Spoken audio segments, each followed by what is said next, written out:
Thank you, Katrina. Thank you, band. I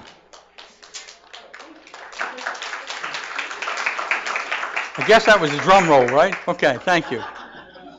What we've been doing, and we're always doing, is raising the veil. During the last few weeks, we've been talking about daring greatly. And one of the things that might be a little different is we've talked about this. We've talked about some areas that sometimes we don't tread on in unity, but yet we need to. And the first week, Patty talked about the idea of daring greatly to make a change. Patty was a Presbyterian minister for 30 years. Today, she is a unity minister. And that was quite a challenge and quite a way in which she showed her vulnerability to step forward and say, this is what I now believe, and I need to make a change. The next week, Vicki and I talked about the idea of wholeheartedness. In other words, an individual who is wholeheartedness thinks from the heart, speaks from the heart, moves from the heart, takes action from the heart. And they allow the heart to be their guide, because the heart literally does have physically a brain. Most people don't know that. And that brain is stronger than the big brain up here. Because from the heart it is pure. From the heart it is love. From the heart there is guidance. And as we step into that, we become and are wholehearted individuals. The next week we talked about not enough, that we live in a society and a culture today that has moved from the idea of there being plenty, as we thought in the 50s and 60s, to there's not enough to go around. Not enough energy, not enough anything, hardly. And so what's happening is that many in our society are deciding they are not enough. And when we step into that, then we start to think of ourselves in a different way. And the next thing we talked about last week was the idea of shame. We don't talk about shame very often in unity. But you see, if we don't step up and look at ourselves, and I got to tell you, as I've read this book, as I've studied this book, as I've looked and done research on these areas, it's spoken to me in different ways. And I have to look at myself. And I have to realize that in certain areas of my life, I portray shame. I'm not going to tell you which ones. But they're there, okay? And all of us have these things. But that doesn't mean we're not enough. It simply means that we're living in the human condition. And when we do that as spiritual beings, we start to take on a different look at ourselves, and we start to expand our consciousness. This week we're talking about vulnerability. Daring enough to release the armor, if you would, of vulnerability. To release those things in our lives that keep us a prisoner to being, and hopefully being, invulnerable. Most of us, when we were small children, were pretty vulnerable. But over time, as we grew up, that changed. Because we were taught it's not really smart to be vulnerable. That actually it's smarter to be invulnerable. Here are a couple of thoughts on vulnerability. Vulnerability is an immense asset, and yet our current values and ideals in society portray it as undesirable and dangerous to our well-being. To be vulnerable is to be courageous, for vulnerability stands defiantly in the face of fear, accepting the uncertainty of possible attack or compromise. To refuse or deny your own vulnerability is to close yourself off to life. Author Stephen Russell said it this way: vulnerability is the only authentic state. Being vulnerable means being open for wounding, but also for pleasure. Being open to the wounds of life means also being open to the bounty and beauty of life. You can't have it both ways. So what we're talking about today is, what are those shields, what are the armors of vulnerability? And then how do we release each one? How do we become the masters of our life, if you would? And what I want to do is talk about each one and then talk about how we release it. And there are three of them. The first is the shield of foreboding joy. Now this one blew me away. I'm going, what? The fear of foreboding joy. What is that? Well, what it means is that I feel most vulnerable in times of joy, but I'm afraid it may not last. Anybody felt that before? Sure we have.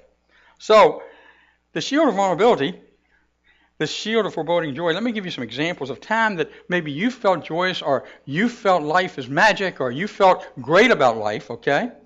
And these are times that folks talked about. They said, times when I feel most vulnerable is standing over my children when they are sleeping. Time I feel most vulnerable is acknowledging how much I love my partner. The time that I feel most vulnerable is loving my job. The time that I'm feeling most vulnerable is getting engaged. And then another one is going into remission. There's a time that I feel most vulnerable. And falling in love is another one. What does that mean?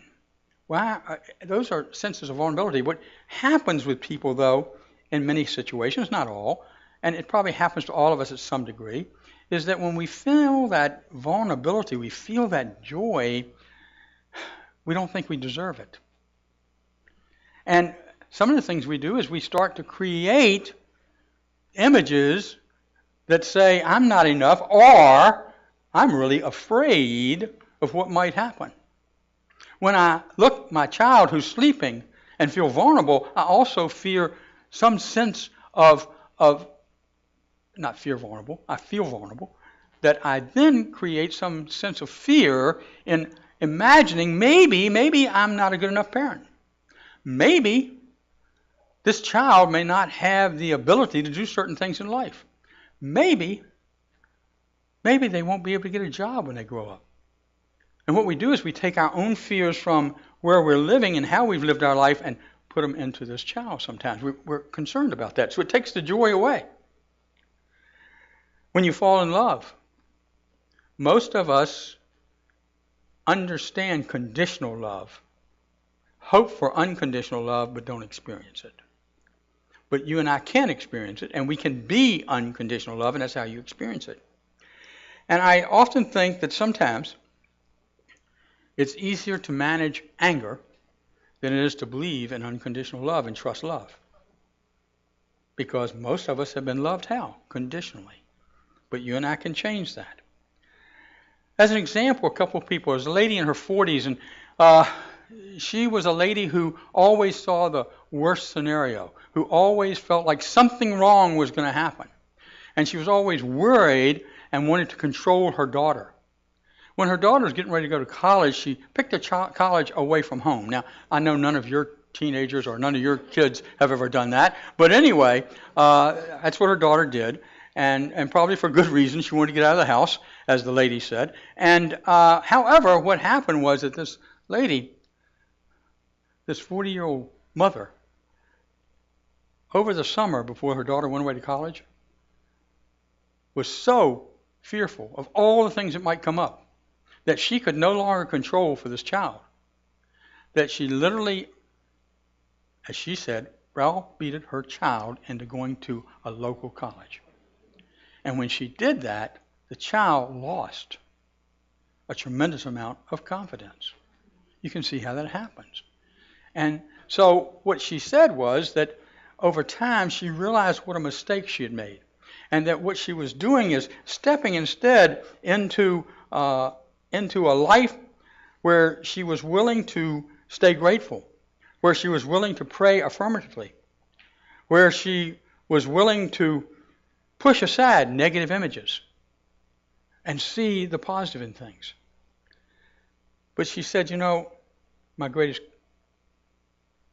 sadness is that my daughter is afraid to try new things because of my fears that are now her fears. Our fears are contagious if we're not careful. There was a man in his 60s who said, I used to think going through life expecting the worst was the way to control life, was the way to be prepared. And what happened was, the worst did happen as far as he was concerned. It was a car accident. In that car accident, he was injured pretty seriously, and his wife was killed. And he said, I still grieve for all the wonderful moments we shared, and I wasn't fully joyful. I was always preparing for the worst. I was always thinking, what can happen that I can control and take charge of? But he said that his new commitment to her is to fully enjoy every moment of life itself. And he said, I wish she was here now that I live life more joyously. You and I don't have to have that concern if we listen to our heart. You and I don't have to have that concern if we grow in consciousness. For we can release fear and step into an attitude of gratefulness. That is the, if you would, the solution to this idea that we're not supposed to be vulnerable and that, in essence, we have this shield of foreboding joy. It is to feel grateful. You know, one of the things Vicki says many times during the service, the end of the service, she says, one of the things I want you to do is I want you to get up in the morning and I want you to say 5 things you are thankful for while you're laying in bed. Okay? Just laying in bed, saying 5 things. Now, I would say to you, if you don't feel joyous at that point, say 5 more. If you don't feel joyous at that point, get up and write down as many things that you feel grateful for. For example, your refrigerator. We had a member that lost his refrigerator for a while. He is very thankful for a refrigerator, okay? For example, electricity. For example, this church. For example, people in your lives. For example, your children, your grandchildren. These are things we can be thankful for. And the more we do that, the more thankful we become, the more we get away from this worst scenario attitude. The more we get away from foreboding joy and instead living in joy. Then there's another thing, the second shield. And this is kind of a difficult one because I think we misunderstand it somewhere. The second shield is to protect ourselves from being vulnerable to perfectionism. Oh, somebody said, ooh, I'm sorry. Anyway, perfectionism is not the same as striving for excellence. Please understand that. You can still strive for excellence and not be a perfectionist. For example, did you notice how that song came up today that Vicki was singing? Now, there was a time that I would have sat there and said, oh my goodness gracious, how terrible this is. Well, we do it right most of the time. And I cannot even tell you how they got like that because they weren't sent to me that way. But we can be vulnerable to that, you see. It's okay not to have it perfect every once in a while. As a matter of fact, it brings up our attention to it and teaches us to do a little better. Perfectionism is not the same as striving for excellence. It is an effort to avoid the pain of shame and judgment and blame. Because most people who are perfectionists were brought up in an atmosphere where they were rewarded for trying to be perfect. Our children today are taught if you don't get A's, you don't have a chance in life. Okay? That's teaching somebody the idea of perfectionism. And if you encourage them, and I'm not suggesting not to say A's are good, I'm simply saying that if you encourage them to the point that they are shamed because they didn't get an A, then you are creating an idea of perfectionism in that person, in that child. And so what we need to do is, again, strive for excellence. Perfectionism is not the key to success. Research actually shows that it hampers achievement. This is from Brene Brown. And so we might think it's successful to be perfectionist, but it's really not. Because what we're really trying to do many times is control the situation. Because we want to be in control as perfectionists. And perfectionism, again, has an antidote to it, okay? And that is daring greatly to appreciate the beauty of the cracks in your life. You know what I'm talking about? The cracks in your life. The mistakes that you make. And they're just mistakes. And by the way, they are not sin. They're just an error at the time. Most all of us do things because we think it's the right thing in the moment. And it's in the hindsight sometimes we say, oh, wait a minute, maybe that wasn't the right thing to do. But we should never condemn ourselves to an eternity of hell here on earth because we think that way. Instead, what we need to do is say, I made a mistake. And even learn to laugh about it at times. And as we learn to laugh at ourselves, as we learn to appreciate the cracks in our lives, if we learn that even in the most difficult circumstances, we have the resilience to love ourselves and love God, and to actually cast out light to others in the most difficult of situations. When you are not a perfectionist, when you strive for excellence, you can allow yourself to make a mistake, and it's okay. Because what you're doing is you're stepping into self-compassion. There is a website. You might want to write this down. www.self-compassion.org. And if you write that down, what you should do is go to it, by the way. Not right this minute. Wait a while. And then in that website, there is a self-compassion test. And I recommend you take that, just to see where you are. It's revealing, it's wonderful. It's 25 questions. It takes about 3 minutes to answer, for some of us. Pardon? www.self-compassion.org. And what happens is we are able to love ourselves. We are able to step into the spiritual principle that says, I am created in the image and likeness of God, and therefore God is within me, and I can be that manifestation of God. And as I step into that, I see myself different. I experience life differently. I experience love, and I experience joy. I experience belonging and creativity. You see, what happens is we have a third shield I want to talk about. Many of you don't experience this maybe on a long-term basis. I hope not. But some may. And what we do is we have the shield of numbness. We become numbing, and we allow it to take place in our lives.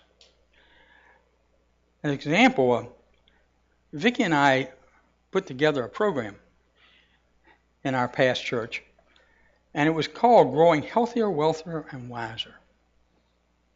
And the purpose of this program, and we were funded, grant, was to help people who felt isolated. And what numbness leads to, if it goes on long enough, is a feeling of isolation, and then it actually stepping into and being isolated. And we had 5 zip codes that we were to serve as we provided programs and helped bring people out who are over 60. We expected 50 people the first year. 150 showed up. We then moved in the second year to 300 plus people showing up at different times for different classes. They were not unity classes, maybe disguised a little bit, but they were classes on self-forgiveness. There were classes on how to love yourself. There were classes on how to love others. There were classes on how to get out of isolation and into the world. And we provided different things for people to be able to do that. And it was amazing as people stepped forward how it changed their lives. The biggest thing that we saw were people needing to forgive themselves and forgiving others.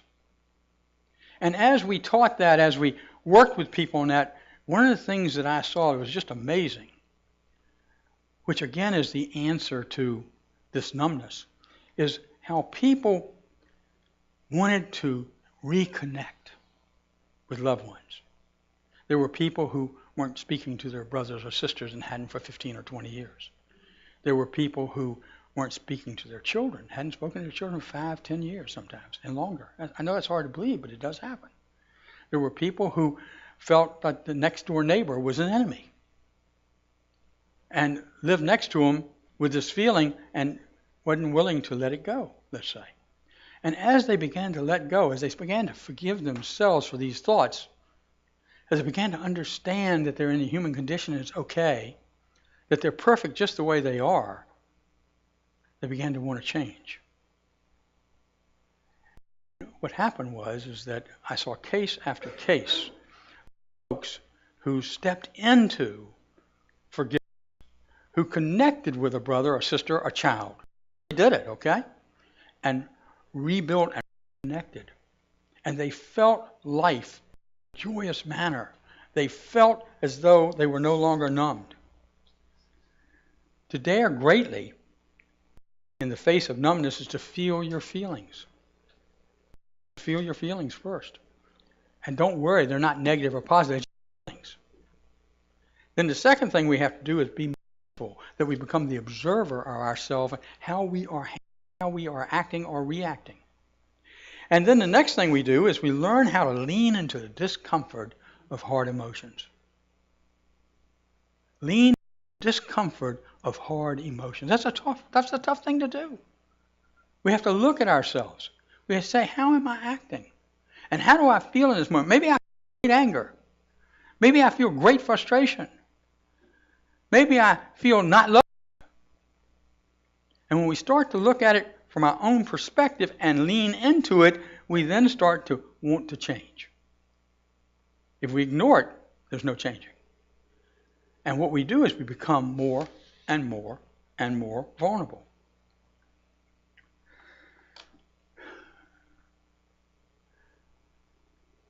Raising the veil. That's what we're each doing. Slowly and surely we are raising the veil so that we can look in the mirror and see ourselves truly. And whatever we don't like that we see there, we can change. Isn't that a wonderful thought that we can change anything we want to change? I mean, Vicki got you to change this morning. You guys are sitting all over the place. I can't even find you hardly. Okay? But we can accept life as it is and move through the hard times when we are vulnerable. We are able to do that because we've been vulnerable, because we've embraced vulnerability. Embracing vulnerability allows you to feel more connected with other people and thus build more satisfying bonds. Embracing vulnerability improves your romantic and intimate relationships by making you more emotionally available. You see, that can be scary. Embracing a vulnerability allows you to be more authentic and honest with yourself and others. Embracing vulnerability opens many doors to you that would otherwise remain shut if you had closed yourself off. Unwilling to take a risk, nothing's going to change. And the more we love ourselves, the more we have compassion for ourselves, the more we are able to be vulnerable. Embracing vulnerability promotes general well-being by allowing you to wholeheartedly experience everything that life has to offer. They say when Jesus died that there was a curtain in the temple, in the innermost part of the Jewish temple, and that when he died, that curtain came across and was ripped open. I don't know if that happened or not, but the symbolism of it is so powerful. You see, when you and I feel like we are being crucified, it's only by opening that curtain and becoming vulnerable that we can truly step into the light and understand that as spiritual beings, that we have that power to be vulnerable, to experience life fully, and to step out and be courageous. I see that for each of you. I see it in you. I affirm it for you. Thank you.